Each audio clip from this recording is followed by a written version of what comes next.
interesting how the bus system works in different cities.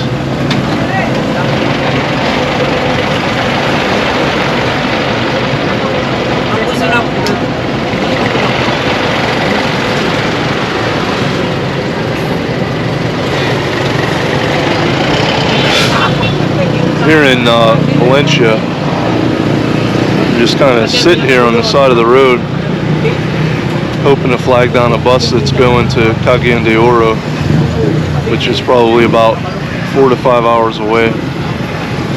And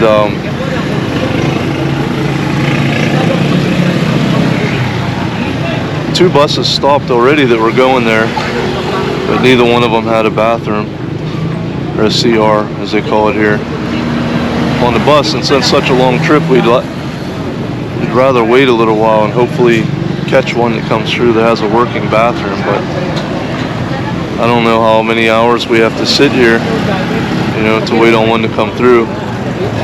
I know they leave about every hour, it seems like, from Davao. So the buses that are coming through now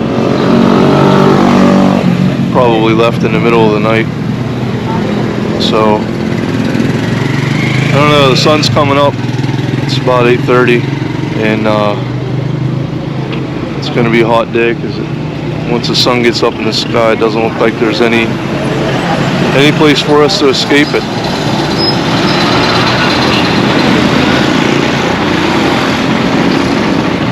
There's no way in the world we can do it on a bus that has no air conditioning.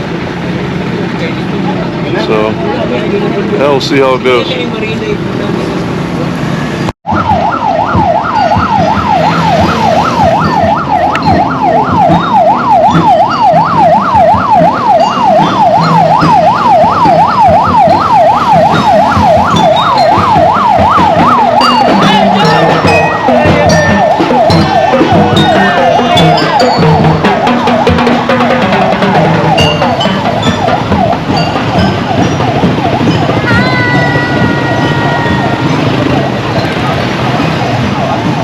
So we made it. I think we checked on about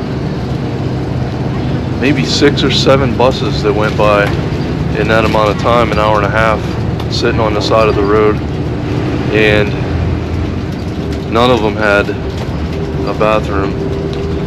And then finally this one just came through and it has a bathroom. They came from Davao. They left this morning at it says 4:40 a.m. but somewhere in around 4 a.m. I talked to the conductor.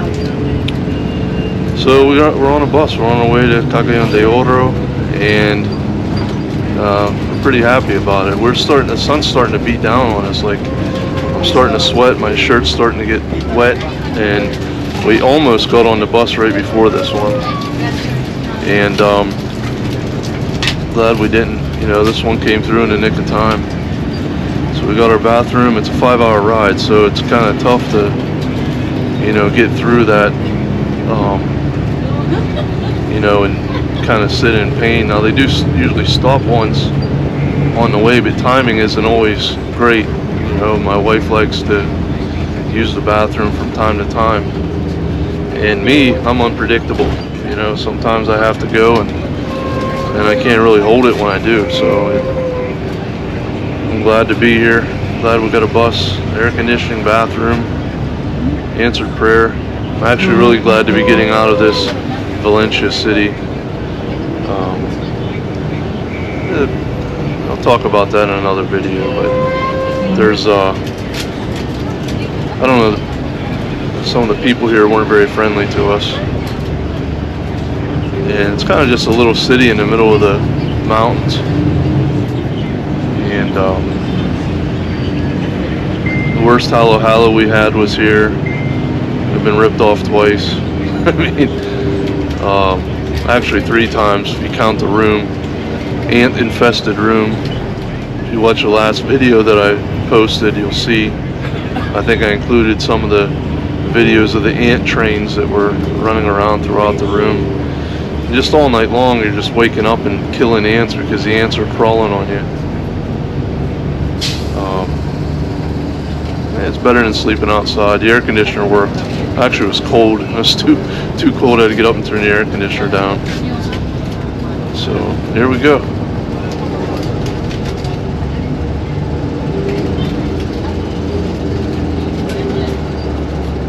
Hey, Jonas, ma'am!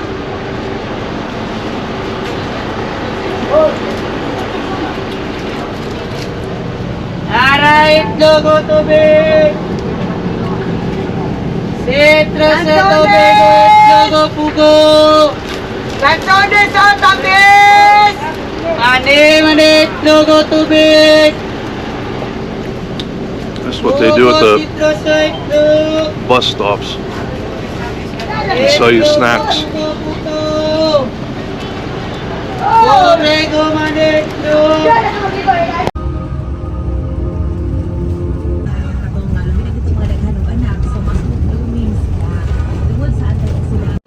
Well, we made it to Cagayan de Oro, and pretty happy about being here. Some of the things, though, you know, with the Philippines, just, I don't know, it just starts to wear you down, even though it's not a lot of money. Just the constant hustle, you know, we got off the bus, and when we got off the bus, the conductor looked at us and said, we have to pay for our baggage, and he wanted 100 pesos, so, which is like $2, you know, and for me, it wasn't worth arguing with him, causing a hassle. I just gave him the $2, but it just wears you down, you know. You're over here on a budget, you're trying to do things the right way. We've rode buses now everywhere in the Philippines. We've never had to pay for baggage. We pay for our fees up front, you know, to get our tickets, you know, to ride on the bus. And I mean, it wasn't altogether cheap either, you know, to get up here. I think it was, well, let's see, 300, 600, like $11 or $12 for us to ride the bus. And I seen other people getting on, and they were like haggling with them a little bit. The one lady says he wanted 260 from her, and she's like, it was only 130 pesos yesterday, and you know, and he just told her to get on. He took her 130 pesos. So I don't know, I think we probably got overcharged in the first place, and then I had to turn around and pay for my bags when nobody else did, you know. I had to pay 100 pesos to get my bags. You know, I see them charging people, like they stop at these ports and stuff, and people will throw a box on or throw a bag on, and they hand them 50 pesos, or they hand them, you know, 20 pesos, or whatever they're handing them to deliver it to the next port, or, you know, and then they stop somewhere, throw it off, and somebody's there to grab it. You know, so I understand, like, if people, it's almost like a underground shipping system, you know, that they use to ship their stuff back and forth. But when you already paid your fees to ride the bus, you don't have to then turn around and pay again to the bags. And the funny thing is, we rode that exact same bus from Davao to Valencia 2 days ago, and nobody charged us for bags. So, but again, $2, give the guy the $2, and he can deal with his maker on how he's, you know, being deceitful with people. But it just, the whole thing, like, sometimes it just puts you in a bad mood, you know. And then as soon as you get off the bus, you get swarmed by people trying to carry your bags, trying to shove you into a taxi, and, you know, they're very aggressive. And I understand, like, it's a hustle out here, and, you know, people are trying to eat, you know, and so they can become a little bit unbearing, you know, at times. And it just, for me, it's just not being used to it, you know. And it's hot out.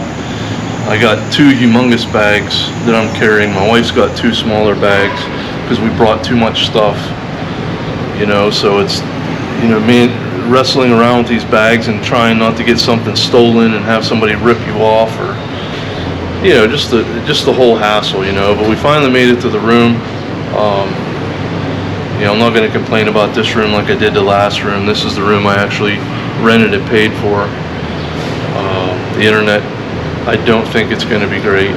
So right here, I believe,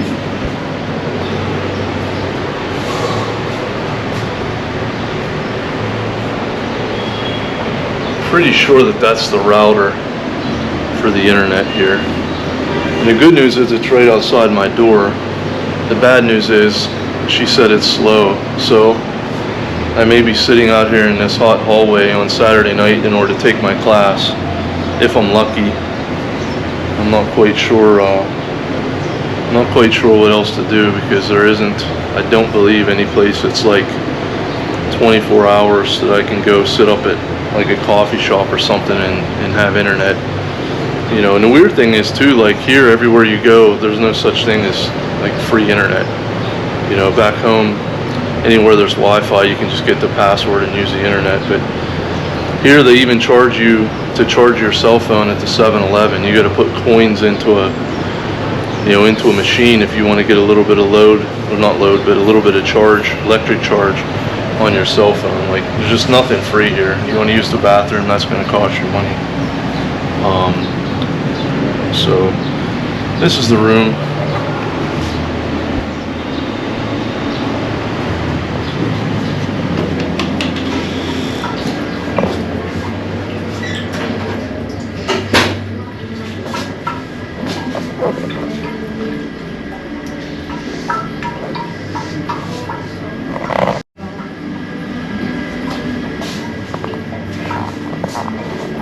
Okay, the camera shut off. I'm not quite sure why. I said it ran out of battery, but there's 50% battery left.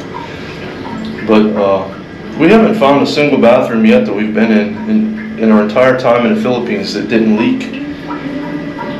I guess, you know, the water must be cheap here, because they're not worried about ever fixing a leak, and every single bathroom's leaked.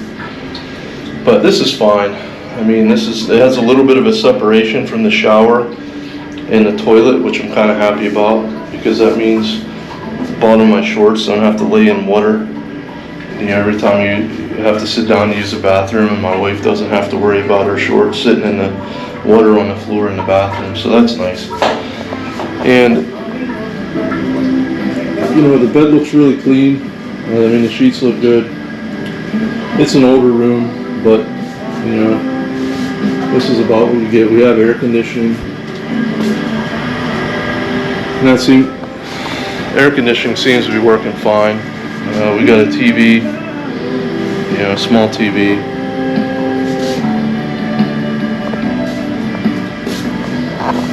Basically all we need, you know, for the price. I'm not complaining anything like the last one.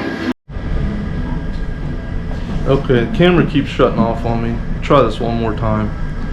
I don't know if it's overheating or it says the battery's dead, but the battery's fine. So, but at any rate, we're here, we're settled in, and we already asked about the ferry going to Tagbilaran, and it looks like there's a ferry, according to the lady that works here. We'll have to go check it out, but there's a ferry that leaves around 7 p.m. and she said it was all night, right? So I think you just get on the ferry, and then it's kind of like overnight, and then you arrive in the morning maybe in Tagbilaran. So we'll have to check into that, and I've already reached out to the local Reformed Baptist church here in town, and they gave me the address and a picture of the place, you know. So we're set up for worship. Just have to try and work on the internet here, and right outside our door is the bus terminal. We didn't take the bus into the terminal because we didn't know for sure whether it was actually going to come in here or not.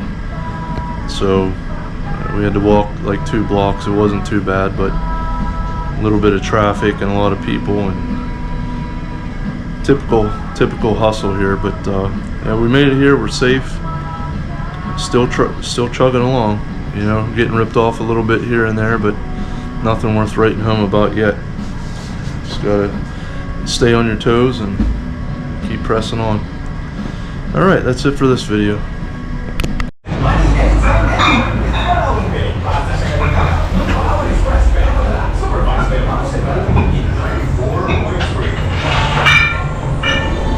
Don't ever underestimate the ability to get a workout in. So far, every city that we've been to has at least one gym, at least one solid church, and at least one university. You exercise your mind, body, and soul. That's what Gandhi said. And balance. You gotta have balance in life. I call this temple maintenance. You know, you're breaking a commandment if you're not taking care of yourself, because it is a sin to kill. Therefore, the positive end of that means that you have to encourage life. So you need to take care of yourself. You're not doing anybody any good if you have a heart attack whenever you're 35 or 40 years old because you're overweight, you eat too much candy, you drink too much pop, eat too many fried foods, and spend too much time sitting around playing on the phone or watching TV.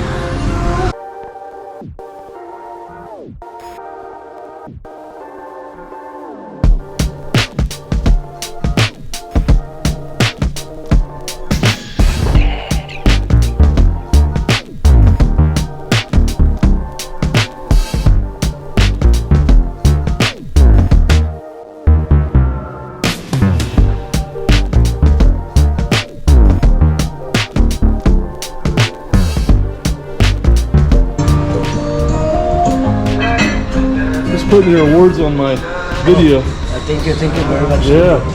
How old you say you were? 65 years old. 65. Yeah. Still running 15 Yes, of course. kilometers. Oh, Every day, 15 every day. kilometers. 15 kilometers every day. Wow.